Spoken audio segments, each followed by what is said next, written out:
Chicken and gravy sauce pool is a traditional Haitian quick go-to dish. Are you ready to learn how to cook delicious Haitian chicken and gravy?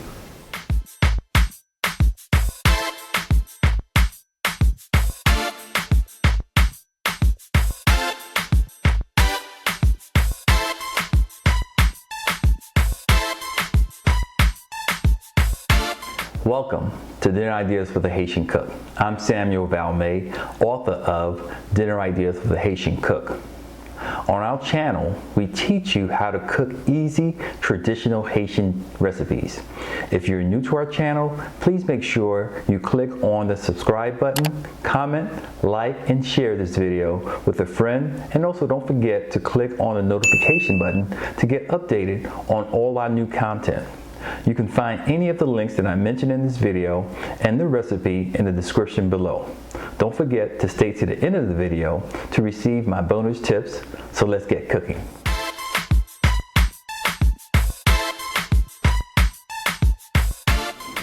Haitian chicken and gravy is a traditional recipe that is cooked using various methods. It is typically served with a side of white rice or any type of rice. Here is our recipe for Haitian chicken and gravy.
Now for my 3 tips for making amazing chicken and gravy. Tip number 1. What you want to do is you want to marinate the chicken overnight in the refrigerator. This will give the meat more time to take in the flavors. Tip number 2. This is a very forgiving dish. If you're missing any of the ingredients, you can substitute it or you can just leave it out altogether and the dish will still come out great. Tip number 3. This dish pairs well with white rice and plantains. You can check out our other videos for instructions on how to make these dishes. Thank you for watching Dinner Ideas for the Haitian Cook. I'm Samuel Valmet. Please don't forget to purchase the book on Amazon and come back to our channel often as we are posting different techniques and discussions that we are sure will be engaging. Until next time, thank you for joining us on Dinner Ideas for the Haitian Cook.